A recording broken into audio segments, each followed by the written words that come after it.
Bonjour à toutes et tous. Bienvenue à cette deuxième journée du colloque international Elles font l'abstraction. Avant de commencer à vous présenter le contenu de la session qui nous réunit ce matin, je vous informe que le colloque est entièrement bilingue. Vous pouvez choisir votre canal audio dans la barre inférieure de l'interface et accéder ainsi à la traduction simultanée.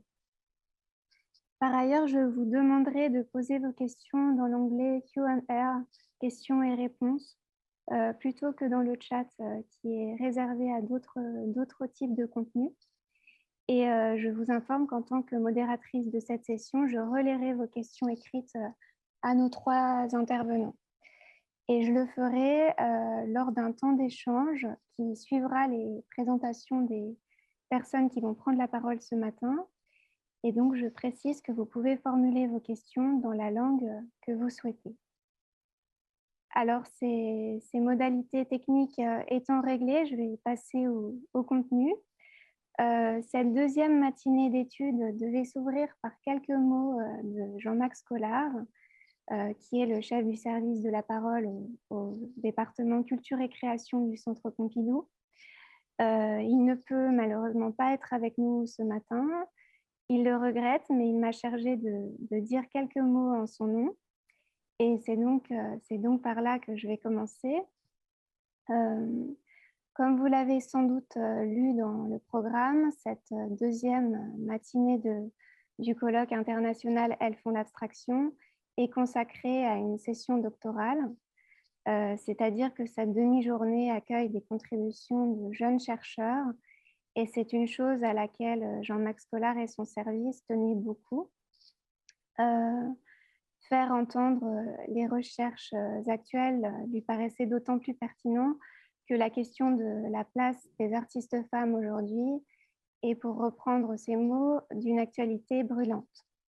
Et c'est aussi la raison pour laquelle les sessions doctorales, celle d'aujourd'hui et celle qui se tiendra demain matin, viennent s'insérer à l'intérieur du colloque plutôt que de constituer une journée indépendante. Il tenait aussi à préciser que les intervenants que vous allez entendre ce matin ont été soumis à la même sélection que les autres intervenants du colloque, puisqu'ils ont envoyé leurs propositions de contribution au même comité scientifique. Ce comité étant composé, je vous le rappelle, de Christine Massel et Carolina Lewandowska du côté du Centre Pompidou, de Camille Moreau et de Mathilda Tadzisca pour l'association Aware, mais également d'Éric Dechassé, de Charlotte Fouché-Zarmagnan, d'Abigail Solomon-Godot et de Valérie Dacosta. Tout ça pour vous dire que les intervenants que vous allez entendre ce matin ont été choisis pour la pertinence et l'intérêt de leurs recherches actuelles. Enfin, Jean-Max Collard tenait à souligner que l'organisation des sessions doctorales s'était faite avec le support de la commune UPL, Université Paris Lumière, qui regroupe trois établissements, le CNRS, l'Université Paris 8 Vincennes-Saint-Denis et l'Université Paris-Nanterre. Et c'est donc à ce titre que j'interviens, puisque en tant que doctorante en philosophie de l'art à l'Université Paris 8, j'ai été associée à l'organisation de ce colloque. Je reprends donc la parole en mon nom propre, enfin au nom de ma propre institution, pour vous souhaiter la bienvenue dans cette première session doctorale organisée par le Centre Pompidou, l'association Aware et le LEGS. Donc le LEGS étant le laboratoire d'études de genre et de sexualité qui regroupe des chercheurs du CNRS, de l'Université Paris 8 Vincennes-Saint-Denis et de l'Université Paris-Nanterre. Je remercie chaleureusement Jean-Max Collard et son équipe du Centre Pompidou pour leur invitation à donner voix aux jeunes chercheurs dans ce cadre. Et je remercie également vivement Marie Chenel et Eleni Pantellaras de l'association Aware, notamment, entre autres choses, pour nous avoir présenté les intervenantes et l'intervenant qui vont prendre la parole aujourd'hui. Alors, cette demi-journée, nous avons décidé de l'intituler Au-delà de la peinture, théorie, art textile et danse. Elle fait donc écho par son esprit à l'exposition Elles font l'abstraction, pour laquelle les commissaires Christine Massel et Carolina Lewandowska se sont attachés à présenter une histoire de l'abstraction élargie à la danse, aux arts décoratifs, à la photographie et au film. Alors, comme le dispositif de l'exposé oral le permet, nous pouvons élargir encore la perspective en ajoutant à ces multiples pratiques artistiques la réflexion critique. Nous savons que les artistes femmes ont été les premières créatrices d'une abstraction non conceptualisée avec l'essor du spiritualisme dans les années 1850. Et je renvoie ici, j'espère que vous aurez tous l'occasion de la voir, à la première salle de l'exposition et au travail de Georgiana Houghton, artiste britannique née en 1814 qui réalisait ses aquarelles abstraites lors de transes spirituelles. Mais si certaines femmes ont pratiqué l'abstraction d'une façon que l'on pourrait qualifier d'intuitive, d'autres ont très vite pensé ce nouveau langage au regard de l'histoire de l'art et ont écrit sur ce sujet. Et c'est le cas des peintres Louis Janin et Laure Garcin, dont Marion Sergent va nous présenter les apports théoriques lors d'une première communication qui s'intitule « Abstraction des années 1930 », quand les peintres Louis Janin et Laure Garcin se font théoriciennes. Alors, ces deux artistes opèrent dans les années 30. Les artistes que va nous présenter Franny Tachon dans une deuxième communication exposent, elles, dans les années 70. Et ce cadre temporel élargi, qui répond aussi d'ailleurs à celui de l'exposition montrée au Centre Pompidou, a son importance concernant l'ouverture de l'art abstrait aux disciplines extra-picturales, puisqu'aux différentes périodes correspondent différentes stratégies de la part des artistes femmes, et le rapport au genre et la place réservée à ce genre dans les pratiques n'est pas le même selon les époques. Et nous verrons à travers cette deuxième communication qui s'intitule « Sororité, textile et abstraction, les manifestations espace cousu et couture peinture d'Aline Dallier-Popper, 1976-1977 », que l'inclusion du textile dans l'abstraction à ce moment de l'histoire est chargée d'intentions politiques. Enfin, nous devons aussi, pour introduire des disciplines extérieures au champ pictural dans la définition de l'abstraction, penser non seulement en termes de temporalité longue, mais aussi en termes d'aire géographique élargie. Et c'est ce que nous invitera à faire Lou Forster à travers une troisième et dernière communication qui se nomme « Danser page à la main, incorporer l'abstraction dans la Lucinda Child Dance Company, 1973-1978 ». Avec Lou Foster, nous traverserons l'Atlantique, mais nous verrons surtout que si cette existence d'une scène artistique américaine fut une source de crispation en Europe après-guerre, ce fut aussi le point de départ à de nombreuses circulations. Et ces influences entre artistes expliquent aussi la pluralité des formes en abstraction. Donc voici pour le déroulé de cette séance, durant laquelle nous écouterons donc 3 communications et à l'issue de laquelle nous aurons un temps d'échange, normalement vers 11h25 si nous sommes bien ponctuels. Et donc j'invite les auditeurs à envoyer leurs questions dans le fil de conversation Q&A en précisant si possible le nom de l'intervenant auquel la question est adressée, de façon à ce que je puisse la transmettre à la bonne personne à la fin des 3 prises de parole. Je vous propose de commencer dès maintenant, donc avec l'intervention de Marion Sergent, qui nous fait le plaisir d'être avec nous aujourd'hui, et ce, alors même qu'elle soutenait sa thèse il y a seulement 2 semaines. Je leur remercie. Elle a effectué son doctorat à Sorbonne Université et son travail de recherche portait sur les artistes musicalistes. Plus précisément, sa thèse s'intitulait « Les artistes musicalistes, théorie et pratique d'une union des arts, 1932-1960. Et c'est donc cette question de la relation entre théorie et musique chez Laure Garcin et chez Louis Janin qu'elle va nous déployer maintenant. Et je précise à ce propos que Marion Sergent va bientôt publier un ouvrage sur Louis Janin aux éditions Hippocampe. Voilà, Marion Sergent, je vous donne la parole.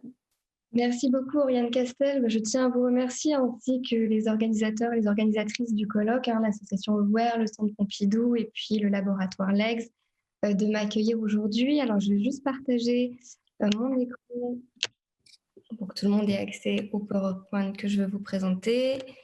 Et voilà. Alors, normalement, vous voyez bien, j'espère. On voit très bien. Parfait. Alors, comme cela a pu vous être dit, mon propos portera aujourd'hui sur deux artistes peintres, deux femmes, Louis Janin et Laure Garcin. La première, comme son nom ne l'indique pas, est une États-Unienne. Elle est née en 1893 et décédée en 1997.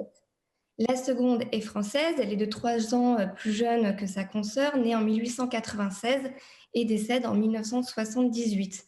On voit que leur parcours offre ainsi une belle traversée du XXe siècle. Néanmoins, je vais me concentrer sur un moment précis de leur itinéraire, les années 30, car c'est le moment où tous deux ont troqué leur pinceau pour la plume. Elles publient chacune à cette époque des textes qui interrogent la notion d'art abstrait alors qu'elles sont présentes sur la scène parisienne. L'étude de ces textes va nous permettre de mieux appréhender comment pouvait être perçue l'idée d'un art abstrait dans les années 30, une décennie sur laquelle finalement on insiste assez peu dans les récits sur l'abstraction. Mais avant de vous exposer les thèmes communs à ces deux artistes théoriciennes, j'aimerais avant tout vous donner quelques éléments biographiques, puisqu'il s'agit là de deux figures très peu connues, et cela nous permettra de mieux comprendre leur parcours qui les a conduits à prendre place sur la scène parisienne de l'entre-deux-guerres au sein de cercles modernes.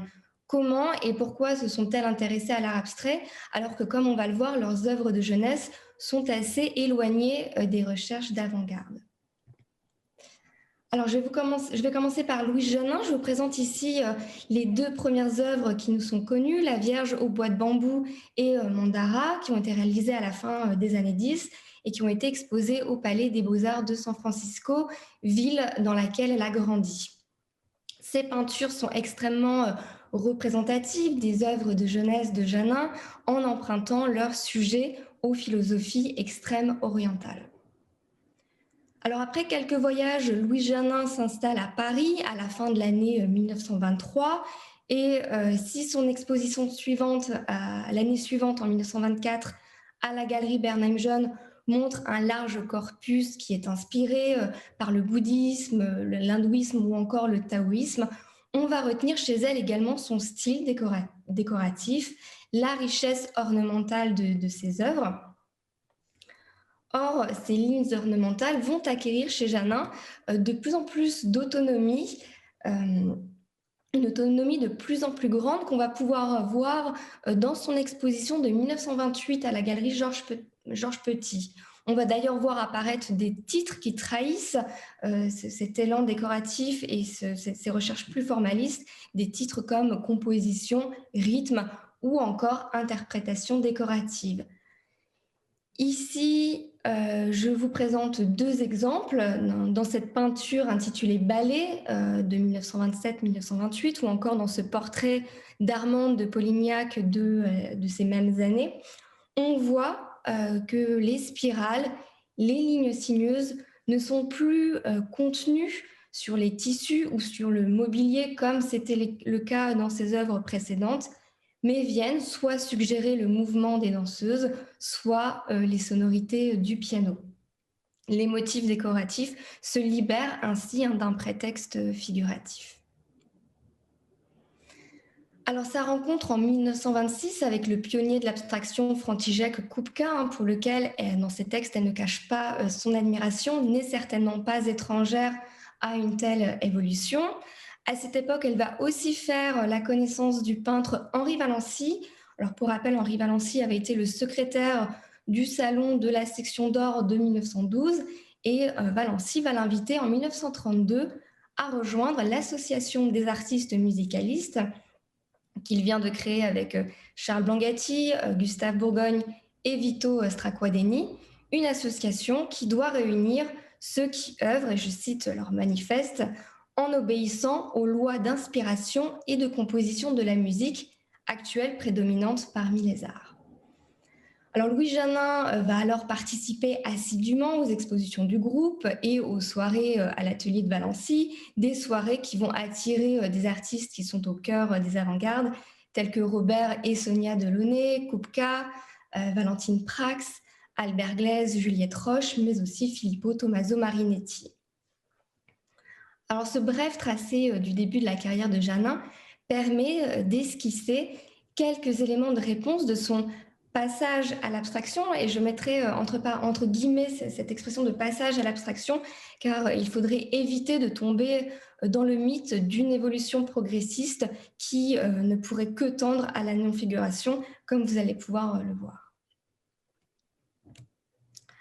Alors concernant Laure Garcin, c'est après la guerre de 14-18 qu'elle va se tourner vers l'art en se formant au chant, au théâtre et à la peinture, à laquelle elle finira par se consacrer. Elle étudie à partir de 1919 à l'Académie Julian avant d'entrer aux Beaux-Arts de Paris. De cette époque, on a quelques dessins de copies d'antiques qui témoignent bien de sa formation académique.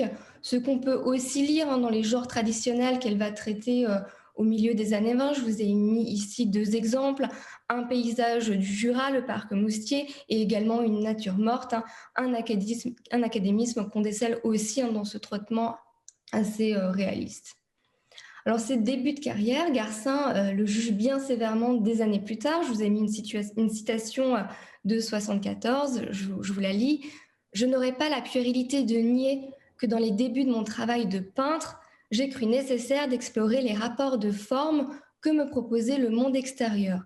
Et j'ai voulu connaître l'organisme qui enseignait, disait-on, la peinture dite réaliste, c'est-à-dire l'école des beaux-arts. » Donc après, dans les lignes qu'il suit, elle se montre assez critique sur cette école des beaux-arts. Bon, je ne m'étends pas plus dessus. Ce qui est intéressant, c'est qu'après, au début des années 30, on voit qu'elle va assimiler les courants d'avant-garde, notamment la géométrisation des formes qu'elle va voir dans les œuvres cubistes, puis elle va se tourner vers l'art abstrait. Cette période des années 30-33 est vraiment intéressante dans la richesse, la diversité des styles qu'elle explore. On voit qu'on passe de l'atelier à gauche, voilà, style figuratif, assez réaliste, à cette nature morte au milieu, où on sent qu'elle s'est imprégnée des recherches cubistes, mais également on reconnaît les recherches puristes de Aux enfants et légers qu'il proposait à l'Académie moderne dans la seconde moitié des années 20. On passe également à son autoportrait extrêmement stylisé, réalisé en 1932, en tout cas il a été daté de 1932, réalisé la même année que le mouvement, où là on trouve une esthétique mécaniste qui évoque un autre léger que le léger puriste. Puis 1933, cette composition abstraite qui est là totalement non figurative. Alors j'ai repris dans ces notices les dates qui étaient proposées. On voit qu'il y a une évolution extrêmement linéaire. On pourrait s'interroger justement sur cette évolution linéaire, à savoir est-ce qu'elle est peut-être un peu fabriquée ou est-ce que ce sont vraiment les dates. Quoi qu'il en soit, ce qui importe ici, c'est de voir que cette période des années 30 dans laquelle elle explore tous ces styles correspond au moment où Garcin s'insère dans les milieux d'avant-garde de la scène parisienne.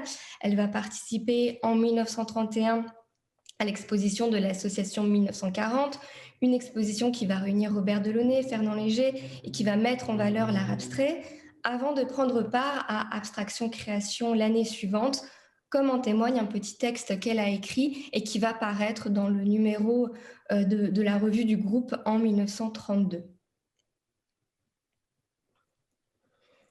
On le voit donc, que ce soit Garcin ou Janin, ce sont deux artistes qui gravitent dans les cercles modernes, dans les cercles de l'art abstrait, tout autant témoins de ce contexte de l'abstraction de la toute fin des années 20, du début des années 30, qu'expérimentatrices de formules non figuratives dans leur peinture. Et les textes de l'une et de l'autre ne se donnent pas tant comme une réflexion, une théorie de leur pratique qui serait toute personnelle, mais davantage comme une réflexion plus générale sur la situation de l'art abstrait, tout en voulant mieux le théoriser, voire le dépasser. Ce qui est particulièrement frappant, c'est de voir la proximité des observations et des solutions qu'elles défendent dans leurs écrits. Et dans cette communication, j'ai retenu 4 points qui me paraissaient particulièrement éclairants pour notre propos. Alors, ces 4 points, je vous les ai mis à l'écran. On a d'abord le constat d'un académisme de l'art abstrait, bien avant Charles Estienne. Le deuxième point, c'est le dépassement de formules figées. Toutes deux ne veulent plus opposer abstraction et figuration, mais cherchent une synthèse. Le troisième point, elles ont une conception similaire de l'art. L'art doit être expressif, et en cela, elles vont faire appel aux notions de symbole et de langage universel. Et enfin, elles ont une vision historique de l'art abstrait et elles vont proposer une préhistoire de l'art abstrait en remontant extrêmement loin dans le temps. Alors, je vais m'attarder sur le premier point, le constat d'un académisme de l'art abstrait bien avant Charles Estienne. Je pense ici bien sûr à son texte de 1950 qui posait la question suivante: l'art abstrait est-il un académisme ? Texte dans lequel il critique certaines positions dogmatiques et surtout une conception formaliste de l'abstraction comme pur agencement de formes géométriques. 3 années avant l'apparition de cet ouvrage, un numéro de Cahiers d'art a posé une toute autre question: pour ou contre l'art abstrait. On pourrait ainsi croire qu'il faut attendre 1950 pour que se déplace le débat sur l'abstraction, passant de la querelle des figuratifs et des abstraits à un désaccord au sein même des abstraits. On aurait tort, me semble-t-il, de vouloir faire se succéder ces deux questions. Elles ont bien sûr cohabité de manière synchrone dans les interrogations des artistes abstraits, comme l'illustrent les débats au sein des regroupements des années 30, comme Cercle et Carré, Art concret ou encore Abstraction-Création. Et les textes de Garcin et de Janin offrent des éléments de réponse à ces deux questions. Donc, concernant plus spécifiquement la question du dogmatisme, de l'académisme, voyons ce qu'elles peuvent en dire. Alors, dans une conférence que Garcin a fait en 1937, lors du deuxième congrès international d'esthétique et de sciences de l'art, elle indique que les recherches pionnières abstraites, les recherches non figuratives les plus dépouillées ont été nécessaires, qu'il s'agit d'une tendance importante qui a permis de remettre en question les valeurs plastiques et les valeurs spirituelles, mais elle constate aussi un certain dogmatisme, comme on peut le lire dans la citation que je vous propose. Je n'essaierai pas de défendre l'attitude des quelques peintres de cette école, donc l'école d'art abstrait, qui n'ont pas dépassé cette expérience et qui ont fixé leur position d'après les disciplines intransigeantes de la première période de l'art dit abstrait. Recommencer sans trêve ces essais sans en dégager la leçon a été leur erreur, car tout dogmatisme en art devient très vite la négation de celui-ci. La fin de sa communication se termine sur l'idée que l'art de demain ne pourra pas être une reprise je la cite, des formules du cubisme ou de l'art non figuratif. Le terme de formule n'est pas anodin, il trahit bien l'idée de recettes établies, de méthodes usées, en d'autres termes d'une codification qui ne peut conduire qu'à un académisme stérile, comme elle l'explique dans un autre texte paru en 1946 dans la revue Les Temps modernes. Et dans cet article de 46, elle va encore y faire le constat d'un art abstrait qui montre, je la cite, des signes d'épuisement, redites continuelles, une pauvreté d'invention trop évidente et qui ne dépasse pas le niveau des arrangements sans conséquence du kaléidoscope dont s'amusent les enfants. Donc on voit que la critique est acerbe, elle est tout aussi acerbe chez Louis Janin qui, dès 1929, condamne le travail, je la cite, le travail de certains abstractionnistes avec leur loyal compas et leurs règles. Elle va reprendre quasiment la même expression 2 ans plus tard. Elle écrit « Comment donc a-t-on pu substituer à la nature prodigue comme source d'inspiration le compas d'architecte ou ce thé devenu la béquille de la titubante sirène cubiste ?» Cette expression d'un art de compas, d'un art de règles, qu'elle utilise après non plus pour désigner les œuvres cubistes, mais les œuvres néoplasticistes, montre chez elle le rejet d'une abstraction géométrique qui serait vide de signification, vide d'expressivité, qui ne serait qu'un pur, simple jeu de forme. Je ne vous lis pas entièrement la citation que je vous ai mise à l'écran de Janin. Peut-être j'insisterai simplement sur la dernière phrase, soif du néant ou peinture pour robot, qui montre bien à quel point elle refuse cette abstraction vide de toute émotion, de toute expressivité. Si un peu plus tard, Janin va défendre l'abstraction, et on ne va pas s'en étonner, elle va surtout défendre l'abstraction du groupe musicaliste et de Kupka, elle incite toutefois à faire attention à ne pas tomber dans un académisme à rebours, stérile et desséchant. On le voit, les positions de Garcin et de Janin anticipent celles de Charles Estienne dans leur condamnation d'une conception formaliste de l'art abstrait, se caractérisant par un procédé de création trop méthodique, trop codifié, générant des œuvres géométriques vidées de toute émotion. Ce qui peut aussi attirer notre attention dans les citations que je vous ai faites, c'est le rapprochement qui est fait entre cubisme et non-figuration par ces deux artistes. Aujourd'hui, on pourrait s'en étonner. Il faut rappeler que dans les rangs des regroupements cercles et carrés et abstraction-création, il y a de nombreux anciens cubistes, mais surtout, comme le soulignait Marie-Aline Pratt, il faut rappeler à quel point on conçoit en France dans les années 30 l'art abstrait sous le modèle du cubisme. Alors, concernant cette fois le dépassement des formules figées, Janin et Garcin font le constat certes d'un art abstrait figé dans certaines formules. D'ailleurs, ce mot de formule, on le voyait aussi dans la citation de Janin. Mais quelle solution envisage-t-elle pour sortir de cette impasse? Alors, chez Janin, contre les modernistes, contre les abstractionnistes, mais aussi contre les académiques, Janin va prôner un art de l'entre-deux qui prend différentes formes. L'une de ces formes, c'est le refus de considérer la non-figuration comme un but en soi. Janin va défendre l'idée que l'artiste doit pouvoir choisir librement ses moyens sans s'enfermer dans l'opposition abstraction-figuration. Elle veut ouvrir une troisième voie qu'elle nomme semi-abstraction pour désigner justement un entre-deux. Alors, chez elle, il ne s'agit pas de condamner non plus les réalisations totalement non figuratives, dont elle reconnaît les grandes possibilités en ce qui concerne la création linéaire. Elle-même expérimente bien sûr dans cette voie à partir des années 30, mais de manière plus fréquente dans les années 40 et 50. Mais Janin, au cours de sa carrière, ne renonce pas pour autant à la figuration. Il n'y a pas chez elle de point de bascule, de basculement. Au contraire, parallèlement à ses expériences de cosmogramme, dont je vous ai mis un exemple en haut à gauche, à ses peintures à l'huile non figurative, dont vous avez un exemple en bas, elle continue de proposer des toiles où s'associent des formes figuratives et des motifs non figuratifs, comme on le voit dans le Sacre de l'eau et du feu. Alors j'emploie le terme de non figuratif car chez Janin, quand on lit ses textes, j'évoque rapidement ce point, mais abstraction et non-figuration ne sont pas totalement synonymes. Pour elle, la non-figuration n'est qu'une modalité de l'abstraction. L'abstraction est aussi définie comme stylisation, déformation de formes connues, mais ça renvoie aussi à un sens plus large qui consiste à dire que l'abstraction, c'est l'idée d'abstraire des éléments de la nature. Alors, 3 exemples que je vous propose ici qui montrent que tout au long de sa carrière, Janin ne va jamais basculer, va continuer à œuvrer en entremêlant abstraction et figuration. Vous avez le Sacre de l'eau et du feu du début des années 40 dont je vous ai déjà présenté. Vous avez comme ça ces lignes sinueuses, ces spirales qui s'entremêlent au corps des personnages, au point d'ailleurs de faire disparaître le visage du personnage agenouillé. Vous avez cet exemple du rythme sous-marin du début des années 50, où là, vous reconnaissez des coquillages, mais qui sont encore imbriqués dans un réseau de lignes et de lignes courbes abstraites. Et enfin, Vigilance, pareil, de cette première moitié des années 60, qui reprend ce même principe.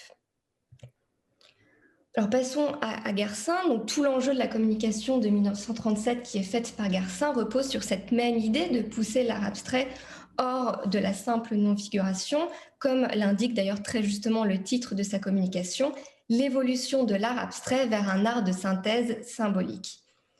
Les expériences dans le domaine de l'abstraction, alors qui chez elle, chez Garcin, abstraction est synonyme de non-figuration, permettent désormais de se retourner vers la figuration avec un nouvel œil et de renouveler de transformer l'art abstrait en incorporant des éléments figuratifs, en abolissant la frontière entre abstraction et figuration, comme elle l'écrit dans la citation que je vous ai mise.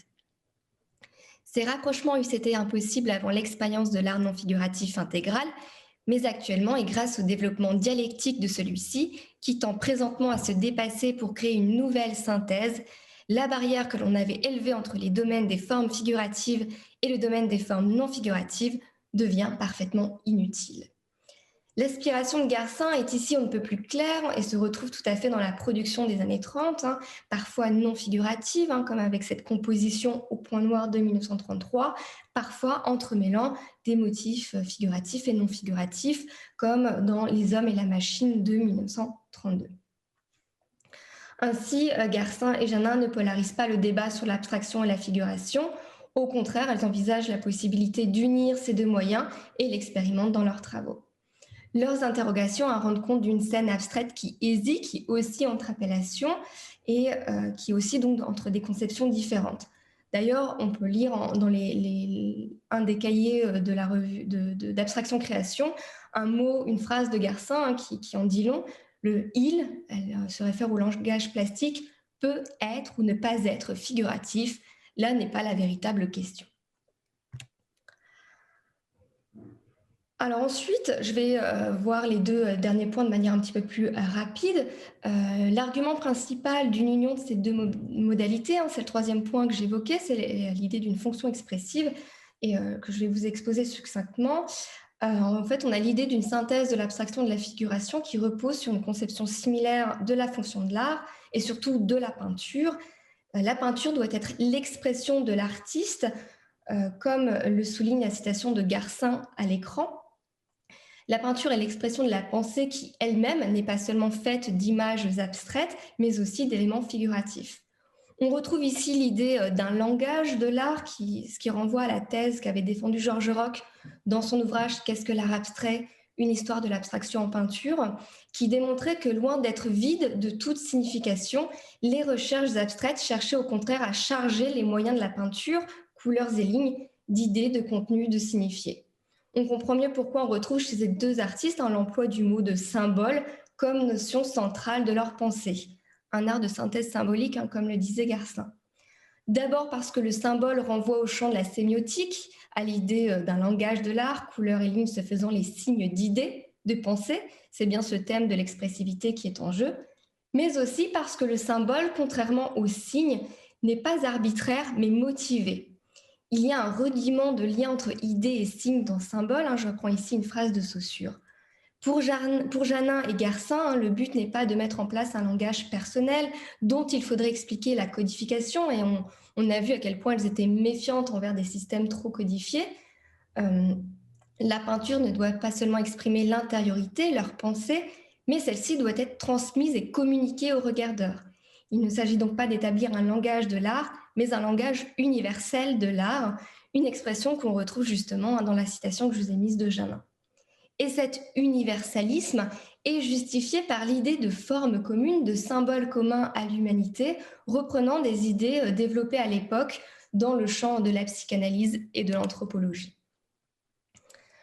Aussi, ce nouveau symbolisme ouvre sur le quatrième point commun de ces deux artistes.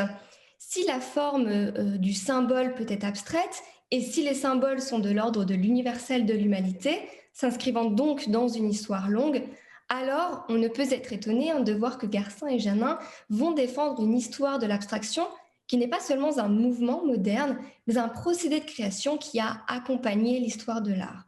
Je vous lis rapidement la citation de Garcin qui est extrêmement éclairante.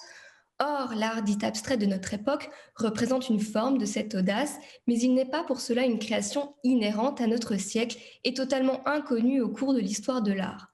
Bien au contraire, ce moyen d'expression plastique est en quelque sorte vieux comme le monde, et les défenseurs acharnés de cette tendance commettent une erreur assez plaisante lorsqu'ils érigent en inventeurs les artistes qui travaillent dans cette direction. Janin, elle, retrouve dans les motifs ornementaux des civilisations anciennes, notamment amérindiennes, celtiques ou encore océaniennes, l'ancêtre des expérimentations formelles de ses contemporains. Elle écrit que si on remonte aux sources de l'abstraction moderne, l'on conçoit celle-ci comme la continuation d'un mode pratiqué depuis l'homme des cavernes, à savoir l'ornementation.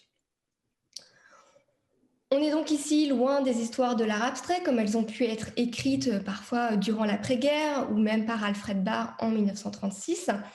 Ainsi, pour penser l'histoire de l'art abstrait par la revalorisation d'artistes femmes me semble participer d'une remise en cause de récits canoniques encore prégnants. L'étude des travaux de Louise Janin et de Laure Garcin permettent de repenser le discours formaliste, mais aussi de mettre en avant la décennie des années 30, traversée par des débats et questionnements sur l'art abstrait, là où les histoires canoniques formalistes ont mis de côté cette période. On peut penser, c'est quelque chose qu'on observe en regardant l'ouvrage de Michel Ragon, L'aventure de l'art abstrait, publié en 1956, qui mentionne le groupe Cercle et Carré, puis Abstraction Création, pour dessiner le paysage des années 30, mais c'est très succinct. On pense aussi à Michel Seuphor, qui d'ailleurs fut très impliqué dans ces regroupements, mais qui pourtant, dans son exposition de 49, L'art abstrait et ses origines, ses premiers maîtres, n'insistera pas davantage sur ce moment. Le titre de l'exposition de l'ouvrage éponyme montre bien l'ambition historique de cette après-guerre dans l'écriture d'un discours sur l'art abstrait. Il s'agit d'insister sur l'importance des recherches pionnières qui sont situées dans les années 10, avec des figures comme Mondrian, Kandinsky, Malevich, Delaunay, et plutôt Robert Delaunay que Sonia Delaunay, ou encore Kupka, avant de mettre en valeur les recherches contemporaines, avec là encore une écrasante majorité de noms masculins. La perspective adoptée par l'historienne de l'art Dora Valier quelques années plus tard, dans son ouvrage L'art abstrait de 67, va reprendre la même trame avec le trio pionnier Kandinsky, Mondrian, Malevich. Depuis, de nouveaux discours sont venus compléter, si ce n'est contredire ces perspectives. On a pu repousser les bornes chronologiques avec différents arguments et des recherches antérieures. On a pu intégrer des recherches antérieures à cette histoire de l'art abstrait, comme pouvait le démontrer l'exposition aux origines de l'abstraction qui prenait place en 2003 au musée d'Orsay. Et en ce sens, je pense, pour conclure, aux peintures d'Ilma Afklint, ou bien, Oriane Castel l'a évoqué dans l'introduction, aux exemples de Georgina Houghton, qui repousse comme ça cette histoire de l'art abstrait. C'est donc bien une autre histoire de l'abstraction qui s'écrit à la lumière de ces artistes femmes longtemps invisibilisées. Et j'en ai terminé, je vous remercie. Je vous remercie, Marion Sergent, pour cette communication très éclairante qui nous montre que Laure Garcin et Louise Janin ont posé effectivement les termes de débat qui se sont poursuivis bien après les années 1930 et qui nous montrent aussi qu'elles ne se sont pas contentées de décrire la situation artistique dans laquelle elles évoluaient, mais qu'elles ont toutes deux posé un regard critique sur une certaine conception de l'abstraction pour en défendre une autre. Et ce registre critique m'offre une transition, me permet de faire le lien avec l'intervention suivante qui s'intitule Sororité, textile et abstraction, les manifestations Espace cousu et couture-peinture d'Aline Dallier-Popper, 1976-1977. C'est Franny Tachon qui va nous la présenter maintenant et elle va nous exposer la manière dont la critique d'art Aline Dallier-Popper accompagne théoriquement les manifestations du groupe d'artistes femmes nommé Dialogue à la fin des années 70. Donc pour la présenter, Franny Tachon prépare actuellement le concours de conservateur du patrimoine. Elle a été chargée de recherche au service des musées de France et elle a à ce titre élaboré l'exposition virtuelle Les femmes artistes sortent de leurs réserves pour le ministère de la Culture en 2019. Elle est par ailleurs diplômée de l'École du Louvre et son mémoire de recherche portait sur les expositions du groupe Dialogue. Plus précisément, il s'intitulait Les 3 premières manifestations du groupe Dialogue, des expositions de femmes, pourquoi faire? Et c'est donc une spécialiste de ce groupe et je lui laisse la parole afin qu'elle nous présente leur manifestation. Fanny, c'est à vous. Bonjour à toutes et à tous. Merci beaucoup Oriane Castel pour cette présentation. Je tiens également à remercier le comité scientifique d'avoir sélectionné ma proposition et aussi Aware et le Centre Pompidou de m'accueillir aujourd'hui. Je vais commencer en partageant mon écran. Est-ce que c'est bon pour vous? Vous le voyez? Oui, c'est très bien. Super, merci beaucoup. Donc, je suis vraiment ravie de participer à cette journée doctorale et de partager avec vous mes recherches sur les manifestations espace cousu et couture peinture qui sont consacrées à l'art textile et organisées par Aline Dallier-Popper en 1976 et 1977. Et pour comprendre un peu mieux l'organisation de ces deux expositions, je vais revenir quelque peu en arrière et plus précisément en 1975. À la suite d'une scission avec l'Union des femmes peintres et sculpteurs, plus connue sous le nom de UFPS, qui avait été fondée en 1881 par la sculptrice Hélène Berthaud, le collectif Dialogue organise, sous la direction de l'artiste Christiane de Casteras, des expositions collectives annuelles intitulées Fémini dans les locaux de l'UNESCO à Paris. À l'instar d'autres groupes de plasticiennes actifs au milieu des années 70 à Paris, tels que La Spirale, Femmes Art ou Femmes en lutte, Dialogue cherche à lutter contre l'invisibilisation du travail des créatrices sur la scène artistique française. Organisée à la suite de la résolution de l'ONU proclamant 1975 Année internationale de la femme, la première manifestation, Fémini 75, rassemble les œuvres de près de 80 femmes artistes de toutes nationalités. Elle s'ouvre aux différentes tendances plastiques et expose aussi bien la peinture que la sculpture, la photographie que l'architecture. Commentant cette première édition dans son article intitulé « Des expositions de femmes, pourquoi faire ?», Aline Dallier-Popper, pionnière de la critique d'art féministe en France, souligne le peu d'intérêt d'une telle manifestation, qui, bien que dédiée aux créatrices, ne met pas en valeur les liens sociaux qui fondent la condition commune des femmes. Et pourtant, dès l'année suivante, la critique d'art devient l'une des conseillères artistiques du groupe Dialogue. Et c'est à ce titre qu'elle organise, à l'occasion des deux éditions suivantes, des expositions dédiées à l'art textile intitulées Espace cousu en 1976 et Couture peinture en 1977, qui deviennent ainsi les premiers espaces indépendants exclusivement dédiés à ce médium au sein d'un salon. Et elle conçoit ces manifestations comme des champs d'application pratiques de ses positions théoriques. Car c'est dans la continuité des recherches qu'elle effectue pour sa thèse de doctorat en esthétique, intitulée Activités et réalisations de femmes dans l'art contemporain, un premier exemple, les œuvres dérivées des techniques textiles traditionnelles, ou des articles qu'elle publie pour des revues artistiques comme Opus International, ou féministes comme Les Cahiers du Griffe ou Sorcières, qu'Aline Dallier-Popper imagine ces manifestations rassemblant une vingtaine d'artistes femmes. Bien que certaines d'entre elles adoptent un langage figuratif, la majeure partie de ces nouvelles Pénélopes, comme les appelle Aline Dallier-Popper, s'en tient plutôt au seul usage des formes et des couleurs. Or, pousser l'expérience de la couture jusqu'à l'abstraction pure revient, selon la commissaire d'exposition, à élever le travail artisanal des femmes à la dignité artistique. Car en présentant une production abstraite relevant du soft art, Aline Dallier-Popper entend revaloriser ces techniques minorisées et féminisées de la couture, qui avaient été reléguées au rang de la sphère domestique. En souhaitant déplacer les travaux d'aiguille de bas en haut de l'échelle des valeurs constituées, comme elle l'écrit, elle procède à un renversement des hiérarchies traditionnelles entre artisanat et beaux-arts. Il sera donc question, au cours de cette communication consacrée à l'art textile abstrait, de détournement des pratiques de couture au profit d'expérimentation formelle, mais aussi de subversion des travaux d'aiguille en faveur de discours féministes. Et je vais commencer par évoquer l'art textile comme une contre-avant-garde, en reprenant l'expression d'Aline Dallier-Popper, qui engage à l'autonomisation et à l'émancipation du médium.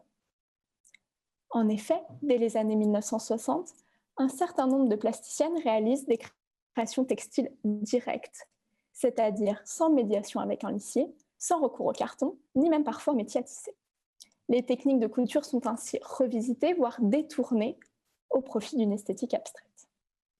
Et les œuvres présentées dans les expositions Fémini 76 et Fémini 77 sont certes réalisées selon différentes techniques de couture, que ce soit le tissage, avec le crochet, le tressé, le natté ou le macramé, mais aussi le bourrage ou la broderie. Mais bien qu'elles recourent à des savoir-faire traditionnels, elles sont qualifiées par Aline Dallier-Popper de mixed média. Aussi, les œuvres textiles, loin de se réduire à de purs travaux décoratifs, s'apparentent davantage à des peintures, à des sculptures, voire à des installations. Et les plasticiennes échappent ainsi aux catégorisations habituelles de l'histoire de l'art, en recherchant le décloisonnement des pratiques et en créant des voies alternatives. Et par cette tendance à la transdisciplinarité, elles mettent au point des œuvres textiles protéiformes. Et parmi ces œuvres textiles abstraites, il faut tout d'abord mentionner celles qui semblent se rapprocher de la peinture.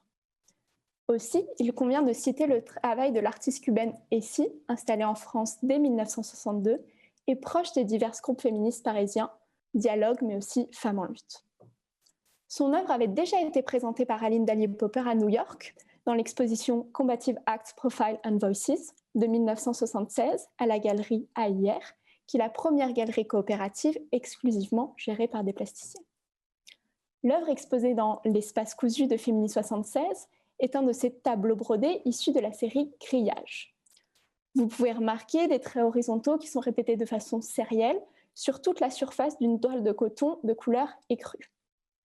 Cette écriture contemporaine du fil et de l'aiguille procède d'un langage plastique purement abstrait qui tend à assimiler l'œuvre textile à une toile minimaliste. L'économie de moyens et de couleurs, la géométrie des lignes, le jeu entre les pleins et les vides viennent mettre à mal l'imagerie traditionnelle d'une broderie archaïque et décorative. Et ce sont ces mêmes caractéristiques formelles que nous retrouvons dans l'œuvre textile abstraite de l'américaine Emily Fuller.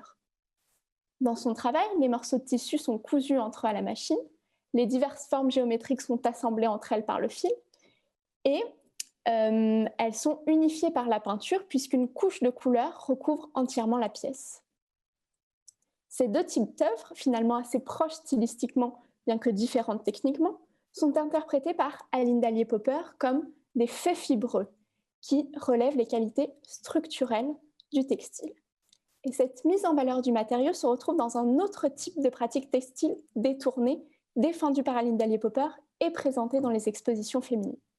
Il s'agit de la nouvelle tapisserie, qui correspond à un courant international de l'art textile qui se développe à partir des années 1960. Pour concevoir ce type d'œuvre, les artistes mélangent des techniques traditionnelles, produites sur le métier, et d'autres nouvelles, réalisées hors métier. Elles imaginent non plus des pièces bidimensionnelles à accrocher sur un mur, mais bien des productions tridimensionnelles qui entrent en relation avec l'espace. Selon Aline Dallier-Popper, ces œuvres textiles abstraites ne sont plus conçues comme des objets isolés, mais comme des parties de l'environnement. Ce changement d'échelle et ce glissement de la tapisserie vers l'installation sont particulièrement visibles sur ce cliché issu du catalogue Féminis 77, qui montre l'artiste française Marie-Claude Quignon installant l'une de ses monumentales compositions sur l'un des murs de son atelier. Mais c'est surtout avec le travail de deux plasticiennes issues de l'Europe de l'Est que j'aimerais illustrer cet argument. En premier lieu, l'artiste polonaise Magdalena Abakanowicz, qui réalise dès 1961, à partir de fibres naturelles teintées, en particulier la laine, le chanvre, le lin, le sisal, de grandes sculptures souples, baptisées par un critique d'art polonais, Abakan, d'après le nom de famille de la plasticienne. D'abord planes, ces œuvres monumentales se développent peu à peu en relief, puis en volume. Cette tapisserie se rattache, d'après Émilie Bouvard, à l'abstraction excentrique, telle que théorisée par Lucie Lippard en 1966, en raison de leur qualité visuelle, tactile et viscérale. Et ces œuvres, telles que l'Abakan grand noir du Centre Pompidou, ou encore l'Abakan rouge qui avait été présenté à Féminis 77, témoignent d'une recherche sur l'organique. Et elles peuvent, à mon sens, être comparées aux pièces textiles abstraites de l'artiste croate Jagoda Buic, exposées à Féminis 75 et 76. Les recherches menées par cet artiste dès 1959 autour d'une tapisserie spatiale, à partir de matériaux naturels, témoignent des mêmes préoccupations pour les propriétés plastiques du mou et les problèmes de structure. Ces questions s'inscrivent dans la continuité des réflexions de Jagoda Buic autour de l'espace, car l'artiste a été formée à la scénographie dans les studios de Cinecittà à Rome, puis elle a travaillé pour le Théâtre national croate à la réalisation de décors et de costumes. En ayant recours à la technique de la tapisserie, ces deux artistes s'approprient des traditions artisanales et ancestrales. Aussi, Jagoda Buic déclare-t-elle « Dans mon pays, les paysannes tissent en chantant ». Elle évoque aussi à plusieurs reprises les parques, ces trois sœurs fileuses de la destinée des hommes dans la mythologie romaine antique. Pourtant, si elles s'inscrivent dans ce long héritage de la couture habituellement transmis de mère en fille, de génération en génération, ces deux plasticiennes parviennent à se détacher de cette tradition. Et c'est précisément pour cette raison qu'Aline Dallier-Popper décide d'exposer leurs travaux. car ces œuvres, tout en s'inscrivant dans un long héritage, cherchent à le jouer en détournant les techniques de couture, en rapprochant le textile d'autres médiums et surtout en ayant recours à l'abstraction. C'est en ce sens que les expositions Espace cousu et Couture peinture participent à une transgression du médium, à une subversion du canon artistique. Car, comme l'expliquent Griselda Pollock et Rosiska Parker, le canon, en tant que structure de subordination et de domination, a contribué à dévaluer systématiquement les techniques textiles, traditionnellement associées à des activités domestiques et à des qualités stéréotypées, comme la concentration, la minutie, la précision, la patience. Donc ce médium, habituellement rattaché aux arts dits mineurs, qui pourrait encourager les femmes à se conformer à un certain modèle féminin, constitue finalement un instrument d'expression et de révolte. Cela revient à faire du textile un contre-savoir, puisque d'un objet de soumission, il devient un outil de revendication féministe. Et c'est donc cette idée que la couture puisse être une arme plus ou moins aiguisée contre l'autorité patriarcale, expression que j'emprunte à Aline Dallier-Popper, que je souhaiterais désormais développer. Car si les plasticiennes des années 1970 réinvestissent ces techniques dites féminines, c'est justement pour se démarquer d'une culture dominante masculine et pour mener une réflexion sur leurs propres conditions socio-historiques. À propos des expositions féminines, Aline Dallier-Popper écrit « Je n'ai cherché en aucun cas à montrer des travaux féminins, mais plutôt des travaux féminisés, liés à notre histoire de l'enfermement. Situés entre assujettissement et révolte, les travaux d'Aiguille pourraient fournir aujourd'hui aux femmes qui s'y consacrent l'occasion d'analyser leur oppression et leur refoulement sexuel et les conduire à la création. » Et c'est notamment ce que cherchent à faire les artistes qui pratiquent l'anti-broderie, tel que défini par Aline Dallier-Popper dans un article publié dans la revue féministe Sorcière en 1977. Il s'agit de transformer la broderie en une sorte d'assemblage par l'adjonction d'objets en relief sur la toile textile. L'œuvre de Liliane Camier, exposée à Féministe 76, illustre notamment cette pratique. Cette artiste française, proche des divers groupes féministes, réalise ici ce qu'elle appelle un objet poème. Elle coud sur un fond de toile des pochettes plastiques transparentes renfermant divers éléments. Des mèches de cheveux de ses enfants, des morceaux de papier griffonnés à la plume, des aliments, des objets de couture ou encore des fleurs séchées. Tous ces gris-gris, comme les surnomme la créatrice, plus ou moins liés à l'univers domestique, sont brodés sur le tissu pour conjurer le mauvais sort fait aux femmes, selon Aline Dallier-Popper.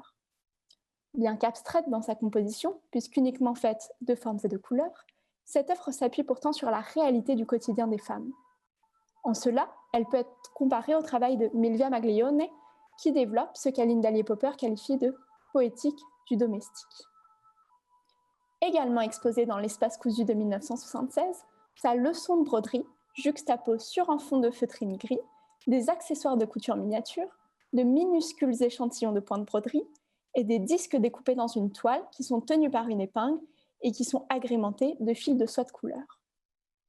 Par une succession de formes et de lignes plus ou moins géométriques, Milvia Maglione évoque le travail artisanal de la couture, associé aux valeurs maternelles et domestiques. Sa première œuvre textile, intitulée « Dédicacée à elle et conservée au Centre Pompidou », faisait déjà référence par ses perles et rubans à ce monde de la couture.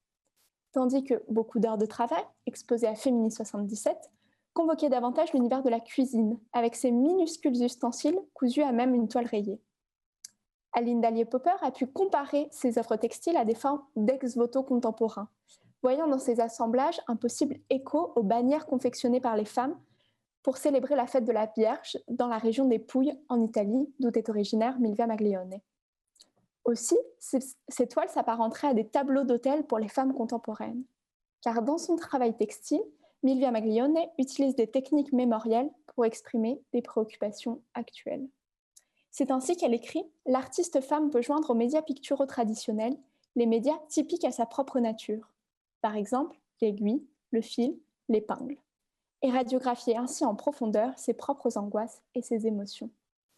En les évoquant de manière abstraite, elle cherche à mettre à jour le travail caché des femmes et à faire reconnaître leurs tâches, telles que la cuisine, le travail ménager ou la maternité.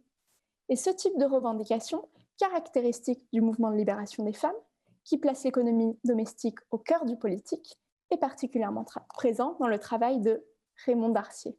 exposé à Féminis 76 et Féminis 77. Si l'on connaît bien son œuvre figurative, particulièrement bien représentée au Centre Pompidou, avec Au nom du Père, femme crucifiée aux tâches ménagères et sexuelles, son travail abstrait témoigne aussi des préoccupations féministes. En réalisant un long et difficile travail de tricotage, d'après les techniques que lui enseignait sa mère lorsqu'elle était enfant, Raymond Darcier traite le labeur ménager sur le mode du décalé et du démesuré, à la mesure de l'oppression subie. Ainsi, son jeu de dames est réalisé à partir de l'agencement en carré de 8 serpillères propres et de 8 serpillères sales. Cette œuvre abstraite, qui prend la forme d'une grille géométrique, est pourtant extraite de son quotidien de femme, qu'elle détourne ici de manière ironico-subversive. Et cette œuvre peut être comparée, à mon sens, à l'Adieu aux larmes de Jeanne Sauquet, exposée à Féminis 77, puisque cette tapisserie abstraite est confectionnée à partir de tissus et de chiffons que l'artiste récupère dans une décharge publique du Vaucluse. Comme Raymond Darcier, Jeanne Sauquet cherche à créer, je la cite, à partir de l'usé, du fatigué, du jeté, du méprisé, voire du sale, du pollué, du souillé, et finalement du chargé du passé. Et c'est une autre idée que cherche à développer Raymond Darcier dans son œuvre Occlusion intestinale ou recherche du féminin masculin et du masculin féminin, également exposée dans l'espace couture-peinture de Féminis 77. En effet, la plasticienne a crocheté au point en mousse pendant près de 2 ans plusieurs kilos de laiton pour confectionner cette grande sculpture souple. Si elle a recours au laiton, c'est parce qu'elle le considère comme un matériau d'homme qu'elle souhaite transformer avec ses aiguilles qu'elle appelle ses armes de femme. Dans un texte écrit à l'occasion du salon, elle décrit cet entremêlement de formes qu'elle identifie au cul-de-sac, croisement, sens interdit, côtes, pentes et couleurs de la vie urbaine. Elle relate également dans ce même texte l'expression hostile que lui donne cette ville occupée que d'hommes, qu'elle oppose au très cher mur protecteur de sa propre maison. Elle associe donc l'espace intérieur au féminin et à l'inverse, l'espace extérieur au masculin. Donc par le travail artistique de la couture, elle cherche à se réapproprier un espace qui avait été, selon elle, annexé par les hommes. Elle utilise ses aiguilles pour effilocher l'ordre établi, selon l'expression d'Aline Dallier-Popper. Et cette œuvre abstraite invite donc, autant par ses formes que par son matériau et sa technique, à une transgression des normes de genre. Et j'aimerais, pour conclure cette intervention, revenir sur la notion d'éclectisme théorique qu'Aline Dallier-Popper formule à partir de 1978. En défendant la diversité des techniques, des styles et des stratégies adoptées par les artistes femmes dans le champ artistique, elle s'oppose à une lecture essentialiste du travail des créatrices. Et c'est notamment ce qu'elle essaye de démontrer dans les expositions Espace cousu et Couture peinture, au vu de la variété des œuvres textiles présentées. Qu'elles s'apparentent à des peintures, à des sculptures ou à des assemblages, qu'elles portent un propos revendicatif ou poétique, toutes ces pièces abstraites contribuent à faire de l'art textile un médium artistique à part entière, libéré de ses fonctions utilitaires et fonctionnelles, et qui vient subvertir le canon artistique de l'époque. Je vous remercie de votre écoute et de votre attention.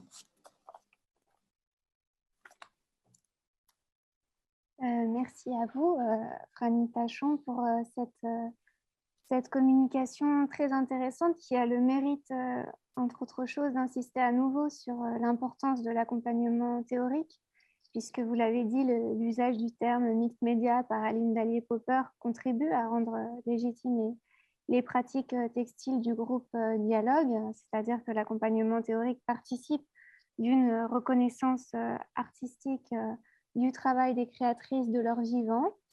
Et cet aspect nous offre une transition vers la communication suivante, puisqu'on la retrouve problématisée d'une autre manière dans le sujet que va aborder Lou Forster. En effet, à travers sa présentation Danser, page à la main, incorporer l'abstraction dans la Lucida Child Dance Company 1973-1978, Lou Forster va nous exposer les systèmes de notation mis en place par la chorégraphe American Child. Et ces systèmes sont une autre façon, évidemment, de s'inscrire dans l'histoire de l'art. Alors, Lou Forster est doctorant à l'École des hautes études en sciences sociales, sous la direction de Béatrice Rankel de l'EHESS et de Carrie Lambert-Betty de l'Université d'Harvard. Sa recherche porte sur la compagnie de Childs, à laquelle il a d'ailleurs consacré une exposition monographique. Celle-ci a été montrée au Centre national de la danse et à la Galerie Tadeusz Ropac de Pantin en 2016. Et elle a été à nouveau exposée au Centre chorégraphique et à la scène nationale d'Orléans en 2018. Et par ailleurs, il accompagne la donation des archives de la chorégraphe au Centre national de la danse. C'est donc un spécialiste de cette chorégraphe et de sa compagnie. Et donc, Lou Forster, je vous donne la parole. Merci beaucoup, Oriane Castel, pour cette introduction. Voilà, je me joins aux remerciements qu'ont formulés les deux intervenantes précédentes, à la fois au Conseil scientifique, au Centre Pompidou, à l'association AWARE et au laboratoire LEGS pour l'organisation de cette manifestation. Et j'ai aussi une très grande hâte de découvrir l'exposition que je n'ai pas pu encore aller voir. Donc je vais commencer par partager mon PowerPoint. Je pense que ça devrait marcher. Donc le format du séminaire comme ça en distanciel ne se prête pas beaucoup, je trouve, à la présentation d'images en mouvement. Et donc je souhaite commencer mon propos par une description de Calico Mingling, la première pièce le premier quartet de Lucinda Childs, présenté le 7 décembre 1973 au Whitney Museum of American Art.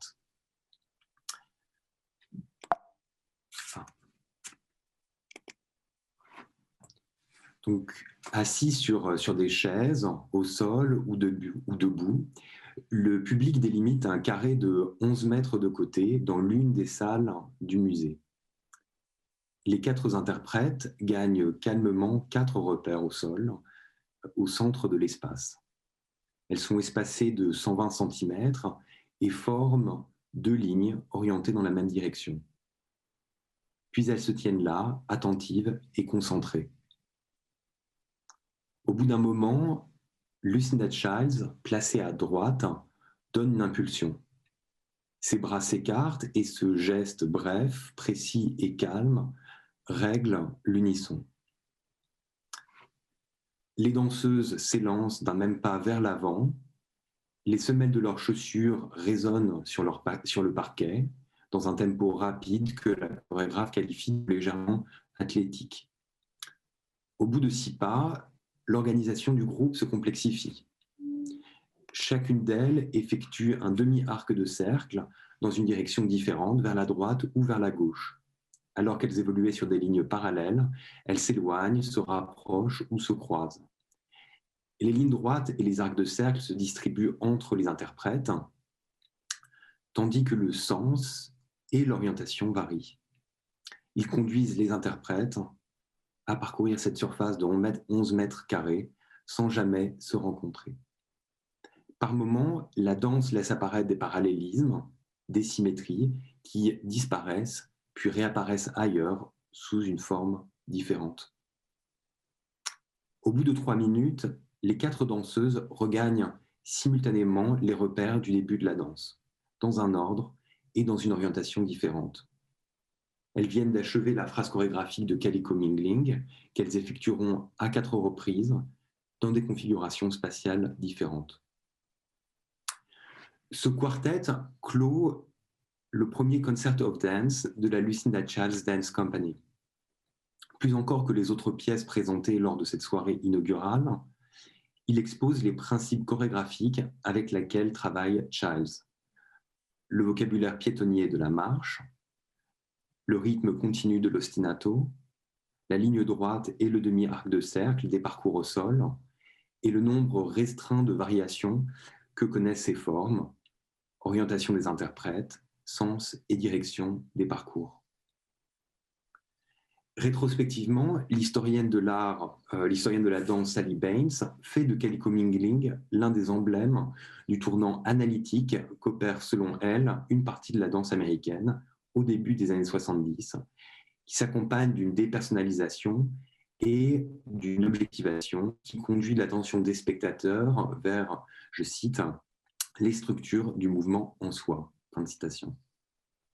La répétition, la sérialité et la modularité sont à rapprocher de l'art minimal et de l'art conceptuel avec lesquels Lucinda Childs entretient un dialogue étroit à l'époque, en particulier avec les artistes Sol Lewitt, Robert Morris et Mel Bochner. Toutefois, si l'on porte maintenant son regard vers le haut du corps des interprètes, on entrevoit une autre danse. Filmée quelques mois après la soirée du Whitney Museum par la photographe et réalisatrice Babette Mangold, Calico Mingling présente les 4 danseuses sur la place Robert Moses à Manhattan. Alors qu'elles initient la première mesure de la danse, on est frappé par la diversité des manières dont elles interprètent ces marches. À gauche, Judy Padou balance symétriquement ses bras et ses épaules qui accompagnent le mouvement de son corps porté vers l'avant. Susan Brody et Nancy Fuller au centre, dont le bras gauche avance en même temps que la jambe opposée, amplifient le schème contralatéral de la marche. À droite, Lucinda Childs, le buste un peu raide, se distingue par un mouvement irrégulier du bras qui marque une impulsion au début de chaque mesure. Ces 6 premiers pas laissent ainsi éclater discrètement la complexité que recèle la mise en marche d'une compagnie. Childs marque le pas, là où Brody et Fuller progressent, et Padou s'avance. 3 signatures kinesthésiques, 3 manières de se mouvoir dans le monde, qui expriment autre chose que le pur mouvement, auquel le travail de la chorégraphe est renvoyé de manière récurrente à partir de 1973.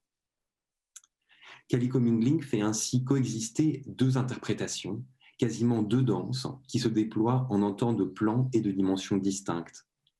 Le tracé des parcours au sol et leur incorporation, le bas et le haut du corps, les transferts de poids et les gestes. Ce dualisme est également au cœur de la collaboration de la chorégraphe avec Babette Mangold, dont le film alterne 2 types d'images. Un plan large qui capture les danseuses de face et une vue aérienne prise depuis l'un des bâtiments du campus de la Fordham University qui surplombe la place. Ce plan permet d'accéder à la dimension planimétrique des parcours et de découvrir le motif en grille sur lequel évoluent les danseuses. Cette mobilité du point de vue, introduite par le film, insiste sur cet étagement de la danse qui invite à distinguer une basse danse abstraite et objective et une haute, expressive et subjective. L'enjeu de cette communication consiste donc à montrer les sources hétérogènes de la configuration historique particulière qui impose le parcours dans la pratique chorégraphique de Lucinda Childs. Si ce support lui permet de mettre en œuvre l'objectivation et la dépersonnalisation qu'elle partage avec l'art minimal et l'art conceptuel, il invite surtout à réfléchir à un nouveau partage entre l'incorporation du mouvement et la chorégraphie. Lucinda Childs a avancé à plusieurs occasions qu'elle n'avait pas de technique. Même si cette affirmation peut être discutée, elle marque une inflexion importante dans son approche de la danse. Aux États-Unis, la seconde génération de chorégraphes modernes, dans les années 1920 et 1930, considérait la technique comme le cœur de la pratique de la danse. Les exercices quotidiens devaient permettre d'acquérir le syllabus, l'ensemble des mouvements et des réflexes moteurs spécifiques aux techniques, qui portent le nom des chorégraphes Graham, Limon ou Humphrey Weidman. En 1973, Childs propose de créer du mouvement dansé par d'autres moyens, et Calico Mingling est le site de cette première tentative. Les inscriptions, les écrits et les dessins occupent dès lors la place centrale qui était dévolue à la technique. À partir de 1973, Lucinda Childs organise ses danses en ayant recours à des croquis de parcours au sol. Cette forme symbolique s'inscrit dans l'histoire longue des systèmes de notation du mouvement et connaît un moment particulièrement brillant au XVIIIe siècle avec le système de notation de Pierre Beauchamp et Raoul Auger-Feuillet qui se répand dans toute l'Europe occidentale. Il repose sur une grammaire ornementale et une géométrie des parcours, support de l'expressivité individuelle des danseurs. Dès lors, les maîtres de ballet de l'âge classique soumettent les parcours à une sémiotique raffinée, distinguant d'une part le croquis de parcours au sol, c'est-à-dire la représentation graphique, du parcours au sol, le dessin ou le tracé produit par les danseurs et les danseuses lorsqu'ils ou elles se déplacent, du mouvement de tout le corps à proprement dit, désigné comme le parcours. Le développement de la danse moderne est marqué par un préjugé négatif à l'égard de cette figuration du mouvement. Il s'inspire des arguments modernistes, dont se fait l'écho notamment le théoricien John Martin dans The Modern Dance en 1933. Il lui reproche sa planéité, qui ne prend pas en compte la hauteur, une dimension essentielle du mouvement, non seulement pour figurer les sauts, mais encore pour rendre compte de la gravité, ce facteur essentiel du mouvement auquel toutes les pratiques de danse moderne accordent une place essentielle. Ainsi, les croquis de parcours au sol sont relégués à une forme subalterne ou marginale de figuration du mouvement à partir du moment où le mouvement dansé n'est plus compris en termes spatial, mais comme un jeu de force, la contraction et le release chez Martha Graham ou le fall et le recovery chez Doris Humphrey, par exemple. Toutefois, au cœur même du modernisme, ces deux matrices distinctes de l'abstraction en danse se trouvent rapprochées, en particulier par Arch Lotterer, l'architecte, créateur de lumière, directeur de festival, pédagogue, proche collaborateur de Graham, Humphrey et Holm notamment. Son travail joue un rôle considérable dans les années 1930 et dans les années 40 et 50, qui fait notamment l'objet d'une monographie au MoMA en 1946. Son approche des croquis de parcours influence le développement de cette technique chez Lucinda Childs. Donc pour construire les lumières et les décors des spectacles sur lesquels il est amené à intervenir, l'auteur a recours au croquis de parcours au sol afin d'analyser le déplacement des danseurs et des danseuses dans l'espace. Se plaçant à l'intersection de la danse et de l'architecture, il valorise la réduction du mouvement à une seule dimension qui correspond à ses besoins spécifiques. Dans le livre Martha Graham, The Early Years, publié en 1937 par Merle Hermitage, quelques-uns de ses dessins sont reproduits et sa méthode est décrite. Je cite. À l'été 1933, Arch Lotterer suivit les lignes de quelques-unes des danses les plus connues de Martha Graham. Les croquis étaient réalisés à moitié dans le noir, alors que M. Lotterer regardait la danse sans avoir l'occasion de confronter ses lignes au mouvement de la danseuse. Mais même ainsi, ils font le portrait de la danseuse et de la danse, qui est clair, libre et moderne. Ils pointent la direction à suivre. Les croquis de parcours au sol de Lotterer saisissent une dimension invisible de la danse que retranscrit le stimulus tactile du crayon et de la feuille. Dans la mesure où il ne voit pas ce qu'il fait, dans la semi-obscurité du théâtre, le tracé révèle une dimension cachée de la danse, qui ne relève pas de la composition, l'organisation rationnelle des mouvements dans l'espace et dans le temps. Lotterer se détache ainsi de la dimension géométrique ou ornementale qui prévalait dans les croquis de parcours au sol pour y trouver une dimension inconsciente à laquelle on associe l'acte graphique à l'époque. Ces lignes serpentines, anguleuses ou labyrinthiques traduisent l'extase, cet affect essentiel de la danse moderne qui surgit, qui est produit par la rencontre de l'espace dynamisé par l'énergie kinesthésique. C'est la première métamorphose que connaît la forme symbolique du croquis de parcours au sol au contact de la modernité chorégraphique. Si on se reporte maintenant à 1973, dans le portfolio que publie Lucinda Childs dans Art Forum, quelques mois avant la présentation de Calico Mingling, on trouve les premiers croquis de parcours au sol réalisés par la chorégraphe. Ils viennent illustrer les solis qu'elle a créés au Judson Dance Theatre au cours des années 60. La chorégraphe s'approprie non seulement la figuration planimétrique du mouvement, mais également le style graphique de Lotterer, une ligne fléchée tracée à la main.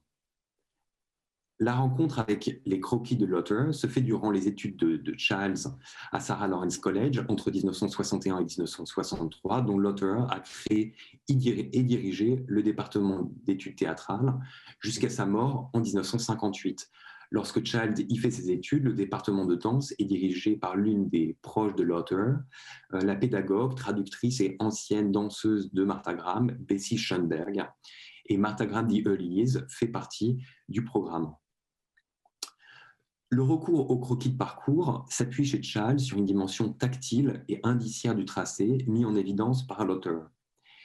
Mais alors que chez ce dernier, la réalisation des tracés donne lieu à une scène d'écriture où l'architecte, plongé dans l'obscurité du théâtre, laisse sa main transcrire automatiquement le déplacement de Martha Graham, chez Lucinda Childs, elle est l'instrument d'une remémoration et d'une documentation. Et ce processus est accompagné de la collecte de photographies d'époque de Hans Namuth et Peter Moore, reproduites dans l'article. Enfin, le parcours se trouve découpé en plusieurs segments qui correspondent aux différentes séquences de la pièce. Dans Portfolio se développe ainsi une nouvelle articulation entre la danse et l'acte graphique, où le croquis de parcours au sol permet à la fois de solliciter le souvenir d'une expérience kinesthésique et de transformer le tracé en objet d'analyse. C'est au cours de cette année 1973 que la chorégraphe a recours pour la première fois au croquis de parcours pour répéter avec les membres de sa compagnie. Dans les fonds d'archives que la chorégraphe a donnés au Centre national de la danse à Pantin en 2016, on trouve dans le dossier de création de Kelly Comingling de nombreux exemplaires d'une photocopie au format A4 qui détaille le croquis de parcours de chacune des interprètes. À la différence de ceux publiés dans la presse, le tracé a été réalisé à l'aide d'outils, règles, compas ou gabarits. Des informations sont ajoutées en marge, précisant le titre de l'auteur et diverses informations techniques. Ce document, réalisé pour l'usage interne de la compagnie, propose une expérience de lecture très différente de ceux publiés dans Artforum, puisqu'un lecteur ou une lectrice non avertie ne peut déterminer où le mouvement commence, ni dans quel sens le suivre. Face à cette difficulté de lecture, j'ai donc dû changer de méthode. J'ai adopté une approche interdisciplinaire où l'anthropologie de l'écriture et, disons, l'observation participante viennent enrichir l'histoire de l'art pour savoir comment ce document était utilisé dans le studio de danse par les membres de la compagnie. Donc, dans le jargon de la compagnie, ce document est nommé une réduction. Il est produit par la miniaturisation du master à l'aide d'une photocopieuse. Les documents soigneusement conservés par la chorégraphe permettent de retracer et de reconstituer les 7 étapes nécessaires à la fabrication de la reduction. L'enjeu de cette chaîne d'écriture est alors pour la chorégraphe de créer un document qui tienne littéralement dans la main et avec lesquels les danseuses et les danseurs puissent littéralement danser. En partant de cette forme particulière de lecture, donc le document tenu à la main, on peut comprendre les éléments abstraits qui composent les croquis de parcours. Donc, chaque danseuse lit l'une des phrases chorégraphiques. Elle suit ensuite les lignes pleines qui définissent une marche vers l'avant et les lignes discontinues, une marche vers l'arrière. Chaque segment correspond à une mesure de 6 pas et à 6 temps. La danse est composée de 5 sections et chaque section est séparée et placée arbitrairement l'une au-dessus de l'autre. Ainsi, la mise en page ne figure-t-elle pas une continuité spatiale, comme le ferait une carte, mais une succession temporelle. Pour visualiser le parcours de Kelly Comingling, il faut donc marcher dans le studio. À la fin de chaque section, donc ici aux mesures 8 et 16, leurs yeux sautent à la section suivante, située au-dessus, puis elles continuent à lire, c'est-à-dire à danser et à marcher. Une case cochée permet de faciliter ce saut au début de chaque section. Par la suite, la chorégraphe adopte une représentation cinématique du mouvement où chaque mesure sera représentée indépendamment dans une grille. Le lien avec les dessins muraux de Sol Lewitt devient alors évidente. Mais ce qu'invente Kelly Comingling, c'est un nouveau lien entre le croquis de parcours au sol et le mouvement dansé. Là où dans Portfolio, le tracé permettait de remémorer et de documenter l'expérience d'un mouvement passé, dans le quartet, la lecture permet de mémoriser et d'incorporer le parcours. La répétition dans la Lucinda Childs Dance Company implique donc un système distribué de représentation, incluant la mémoire interne des interprètes, les reductions qu'elles tiennent à la main et le master posé au sol. C'est la coordination de ces représentations internes et externes qui permettent de faciliter la mémorisation de la chorégraphie. Enfin, cette culture de l'écrit de la Lucinda Childs Dance Company propose une nouvelle forme d'incorporation de la danse. Au cours des répétitions, les interprètes développent une compétence ou une habilité technique qui leur permet d'être simultanément dans l'espace de la page et dans celui du studio, dans la lecture et dans la danse. Cette double focalisation crée une attention particulière au mouvement que l'on retrouve lors de la performance de la pièce, capturée en 1974 par Babette Mangold. Les danseuses y sont à la fois pleinement présentes et à la fois engagées dans les contes et la remémoration des tracés. Cette interprétation est décrite par la chorégraphe comme le fait d'être, je cite, essentiellement délogée de tout point de vue univoque. Fin de citation. Dans un dernier temps, je souhaite indiquer en quoi cette pratique de la lecture, cette littératie, procède du contact prolongé de la chorégraphe avec la diaspora allemande immigrée à New York dans les années 30, qui importe le programme d'émancipation de la culture du corps qui s'est développé en Europe centrale. Ce lien, qui est ignoré par l'historiographie, qui a privilégié à de rares exceptions le récit d'une danse moderne et postmoderne autonome de ses parentes européennes, permet de comprendre en profondeur la place de l'abstraction dans le travail de la compagnie Lucinda Childs. Le recours aux partitions chorégraphiques dans la Lucinda Childs Dance Company démontre l'influence d'une forme de travail de studio que la chorégraphe découvre entre 1955 et 1961 lorsqu'elle étudie avec Anja Holm. En 1930, suite à la tournée allemande, américaine de la chorégraphe allemande Marie Wigman, qui connaît un écho considérable aux États-Unis, la chorégraphe charge l'une de ses danseuses, Anja Holm, justement, d'ouvrir une école Wigman à New York. Anja Holm y enseigne jusqu'en 1983 et son école devient un lieu de croisement de la diaspora allemande à New York. C'est en particulier dans cette école new-yorkaise qu'est américanisée la Laban notation, le système de notation du mouvement développé par le chorégraphe austro-hongrois Rudolf Laban. En 1939, Ellen Priest, F. Gentry, Jamie Price et Anne Hutchinson Guest y créent le Dance Notation Bureau, une association qui promeut et développe l'usage de cette technique aux États-Unis jusqu'à aujourd'hui. Lorsque Childs, adolescente, entre dans cette école, la Laban notation n'y est pas formellement enseignée, mais le cursus est profondément influencé par une approche wigmano-labanienne. De manière occasionnelle durant les cours, les étudiantes et les étudiants étaient amenés à déchiffrer les partitions ou les papiers découpés posés directement au sol. La Laban notation prend comme point de référent l'interprète qui peut ainsi lire page à la main. Sur la portée, par exemple, qui est représenté à gauche ici, le temps est organisé verticalement de bas en haut, ce qui est unique dans les différents systèmes de notation du mouvement. On remarque que les croquis de parcours de Calico Mingling reproduisent une organisation identique du temps, ainsi que la même orientation du danseur, de la danseuse en l'occurrence, et de la page.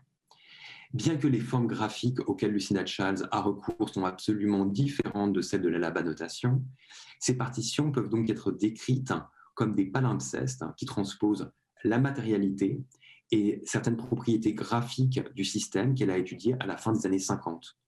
La chorégraphe s'approprie ainsi une situation de travail découverte 20 ans auparavant. Plus fondamentalement, il me semble que le rapport de Lucinda Childs aux techniques de danse résonne avec l'enseignement de Holm. Durant les cours, les étudiantes travaillent avec des concepts analytiques tels que les directions, les orientations, les niveaux et les transferts de poids qui trouvent une traduction graphique dans la Laban notation. À la différence de la manière dont était enseigné le ballet ou les techniques de danse moderne aux États-Unis, à travers des exercices codifiés, les cours de Holm étaient organisés par l'exploration d'un facteur ou d'une dimension du mouvement. L'affirmation de Childs de ne pas avoir de technique fait donc autant écho à la manière dont la danse américaine percevait la danse d'expression allemande qu'à la dépersonnalisation et à la mort de l'auteur qui marque l'art minimal et l'art conceptuel. Bien que Childs n'ait pas développé de syllabus et qu'elle approche au fil de sa carrière un nombre croissant de styles, allant des activités piétonnières dans les années 70 à la danse classique ou baroque par la suite, elle a recours à une technique au sens allemand pour analyser, incorporer et s'approprier ses vocabulaires grâce au croquis de parcours au sol et à l'intelligibilité qu'offre cette représentation du mouvement. L'éclectisme de Childs, qui a été envisagé sous le prisme du postmodernisme, révèle autant d'un croisement inédit entre différentes cultures de la danse. Enfin, c'est une manière de placer au centre du travail l'incorporation du mouvement par les danseuses, garant de leur émancipation. Ainsi, je me plais à voir dans le premier quartet de Lucinda Childs le croisement de deux histoires parallèles qui ont longtemps été opposées ou du moins séparées. D'un côté, sa technique graphique correspond à la répétition, la sérialité et la modularité, ces méthodes que développent l'art minimal et l'art conceptuel nord-américain. Toutefois, ce lien ne permet pas de comprendre la manière dont la compagnie incorpore le mouvement. Étudier la littératie de la Lucinda Childs Dance Company révèle une autre histoire, l'influence des techniques de danse. Je souhaite plaider pour la complexité donc de cette histoire discontinue qui conduit à renouer l'historiographie de la danse moderne et de la danse postmoderne, différents moments de l'abstraction européenne et nord-américaine. Elle permet d'échapper aux cadres nationaux, aux mouvements, aux tendances et aux disciplines qui obsèdent les historiens et les historiennes de l'art dans le contexte de la guerre froide. Merci beaucoup.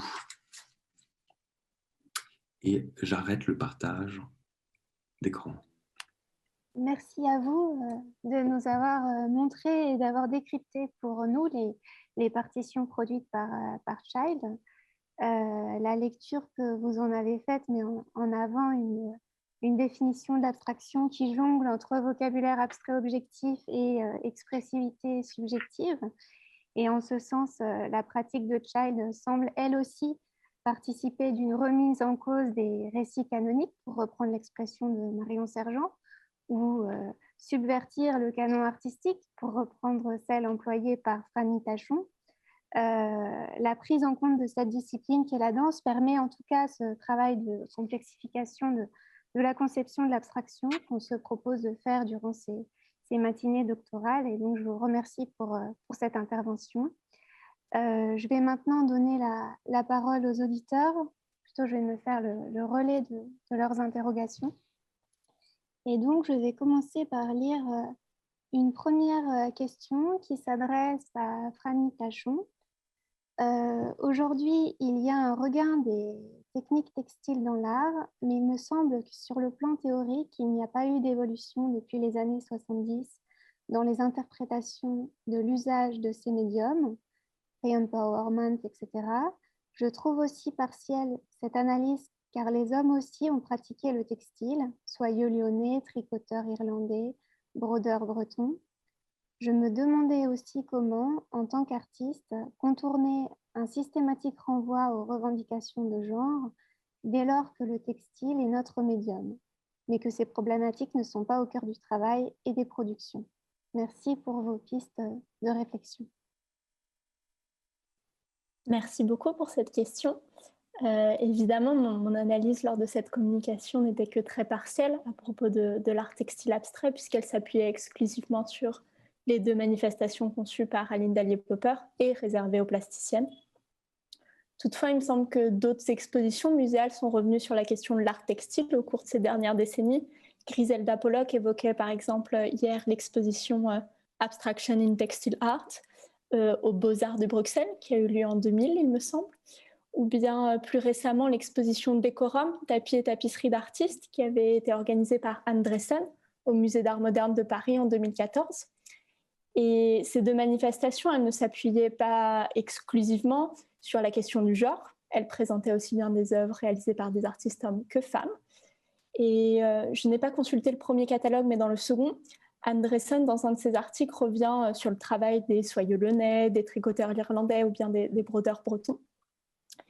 Et il me semble également que l'exposition Elles font l'abstraction, que je n'ai pas encore visitée, propose une section consacrée à l'art textile.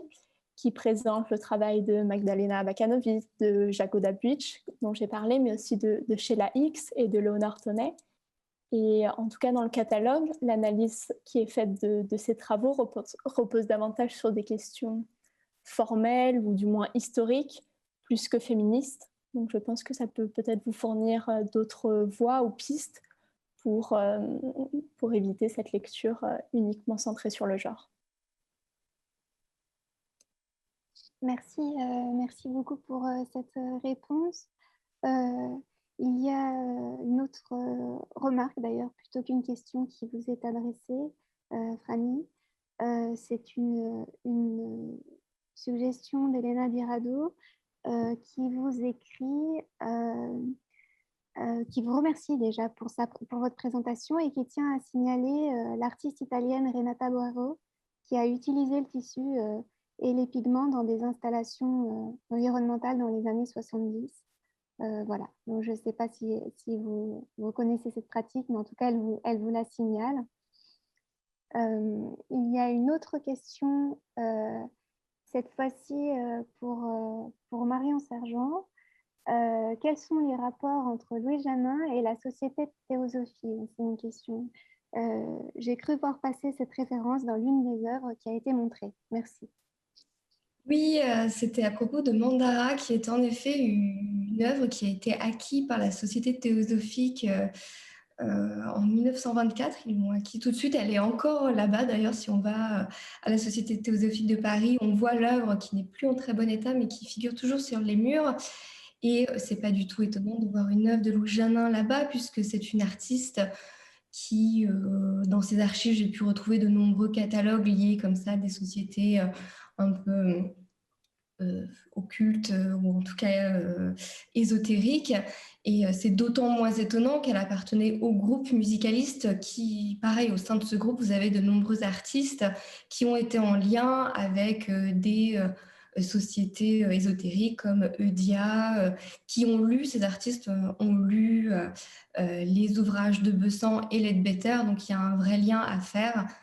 Voilà, Louis Janin, dans tous ces textes, on sent la spiritualité, on sent ces sources ésotériques qui sont présentes. Merci. Je ne vois plus pour l'instant de questions dans la conversation. N'hésitez pas à en poser. Moi, j'aurais une question pour vous, Franny Tachon, dans le même esprit que la précédente.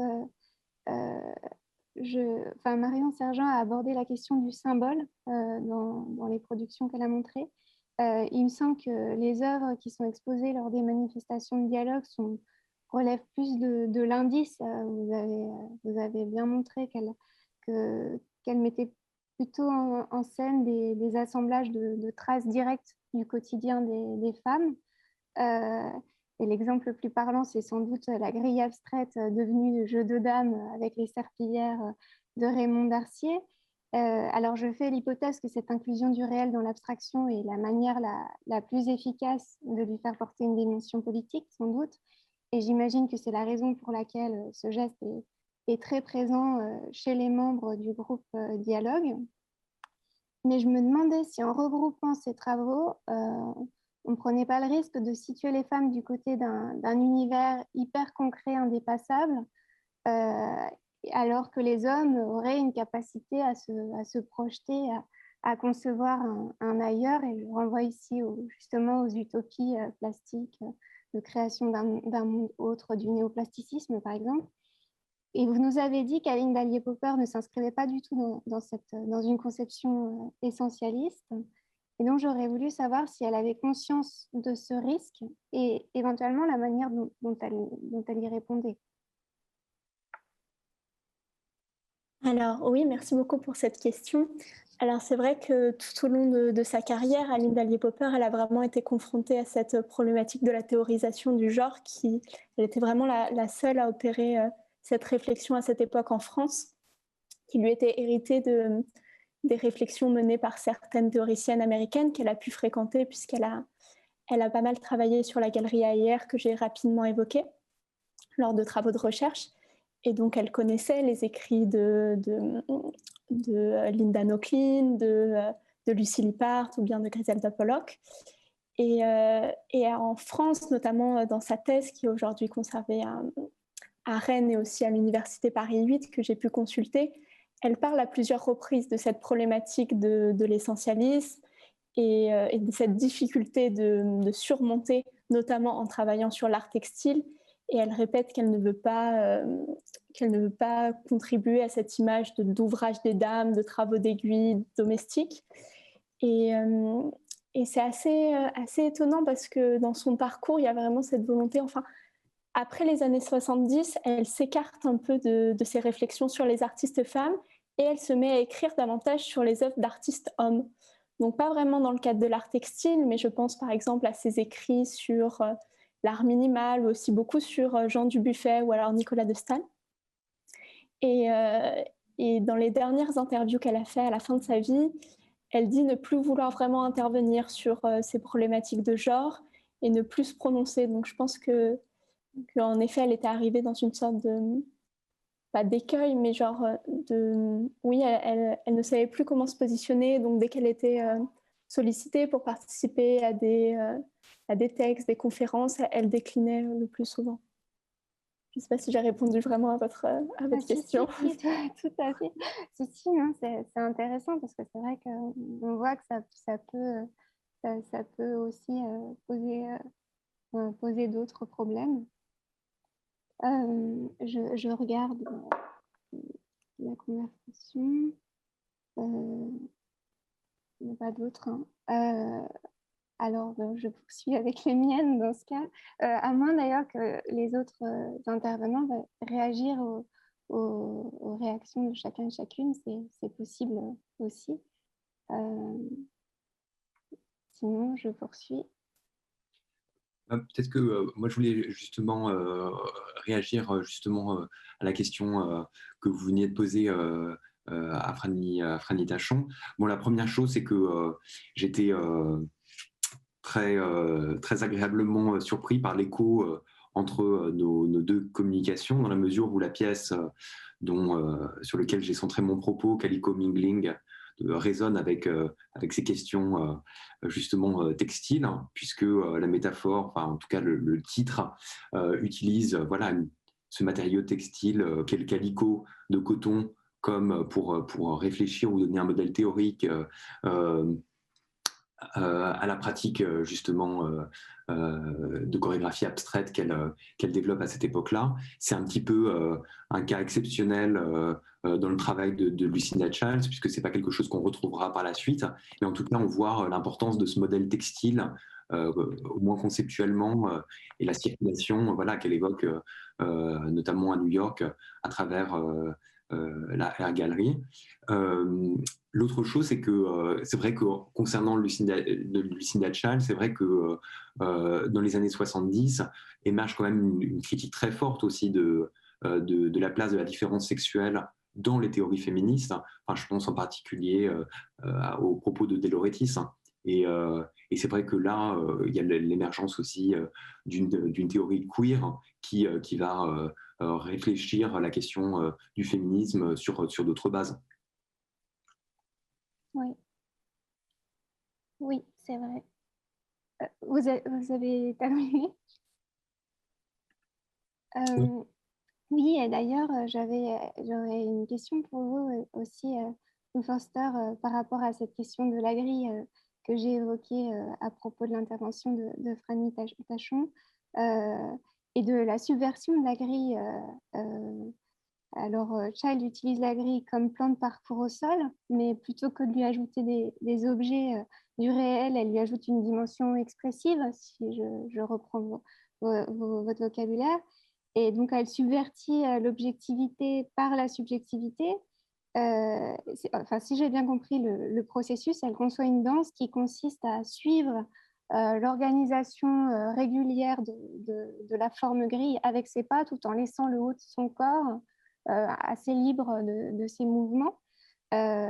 Et donc, j'imagine que le choix de la grille, qui en termes de symbole, on voit quand même dans l'imaginaire collectif à la prison, donc à l'enfermement des corps, n'est pas anodin. Et je me demandais si toutes ces danses étaient conçues sur ce plan au sol ou pas du tout. Alors en fait, le modèle de la grille, il apparaît à plusieurs reprises dans son travail. Évidemment, donc voilà, dans Calico Mingling, par le choix de ce site avec Babette Mangold, puisque la place Robert Moses à Manhattan avait à sa construction cette forme de grille. C'est quelque chose qu'on retrouve après en 1979 dans la collaboration avec Sol Lewitt, puisque le film que réalise Sol Lewitt pour la pièce qui sert de décor utilise aussi une grille au sol. Voilà. Ce qui est assez intéressant, c'est la manière dont Lucinda Childs parle de cette forme, et elle l'utilise en fait principalement comme un repère. C'est-à-dire que pour passer de la page à l'espace, il faut pouvoir indexer l'espace. Et donc, la grille en 1974 ou en 1979, elle sert pour elle plutôt de point de repère comme manière de passer donc d'un espace à l'autre. Donc, plutôt qu'une subversion, je pense que la manière dont elle en parle, c'était la citation que je citais tout à l'heure, elle parlait de décentrement essentiel à la fois du spectateur, mais aussi du danseur. Donc je pense que cette question de décentrement qui fait écho d'une certaine manière à mon avis aussi à cette critique de la différence sexuelle, puisque les femmes sont aussi, à mon avis, selon elles, profondément décentrées. Voilà, c'est un thème que développe De Laurentiis également. Je pense que c'est plutôt cette question-là qu'une subversion qui l'intéresse. Je vous remercie. Il y a une dernière question pour vous. Je dis dernière parce que je vois qu'on arrive au terme du temps qui nous est imparti. Donc, Lou Foster, le travail de recherche a-t-il mis à jour cette filiation avec la partition labanienne ou Lucinda Child l'a-t-elle déjà mentionné? Alors, Lucinda Childs l'a mentionné voilà, dans un entretien qu'on avait conduit en 2000, que j'avais conduit avec elle en 2016 pour l'exposition au Centre national de la danse. Et c'était effectivement une relation paradoxale dans la mesure où elle en avait connaissance, puisque ce n'était pas, mais en même temps, ce n'était pas véritablement enseigné, comme je l'expliquais, dans l'école Rollman. Donc c'est un modèle qui existe, mais qui est, comment dire, pas entièrement intégré ou enseigné aux étudiants et aux étudiantes dans l'école Holm à la fin des années 50. C'est pour ça que dans ma communication, j'explique qu'il s'agit de s'approprier la matérialité, donc cette page avec laquelle on danse, page à la main, et cette situation de travail, chaque danseuse avec une page individuellement travaillant avec les autres. Donc la page servant de médiation entre les différents interprètes. Et de palimpseste, dans la mesure où il y a quelques propriétés graphiques d'un système, du système Laban, qui se retrouvent dans la manière dont Lucinda Childs travaille la partition chorégraphique à ce tout début, voilà, en 73. Donc voilà, c'est une modèle de filiation ou de sororité qui est complexe, puisque en fait c'est un passage ou un transfert qui ne fait pas tout passer, et le modèle graphique, lui, est déplacé. Voilà. Très bien, merci.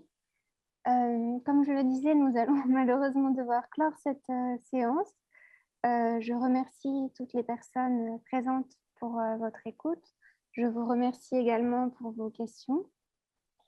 Et j'en profite pour saluer le travail de Laure Chevelot et Magdalena Germa qui ont animé le chat durant cette session, celui de Christine Bolleron qui m'a accompagnée dans la préparation de cette session. Je remercie également nos interprètes, Ona et Yves, qui ont permis à chacun de suivre nos échanges en direct, et tous les techniciens indispensables à l'organisation de ce colloque, d'autant plus qu'il est en ligne. Donc Cyril, Fabrice, Saïd, François et tous les autres.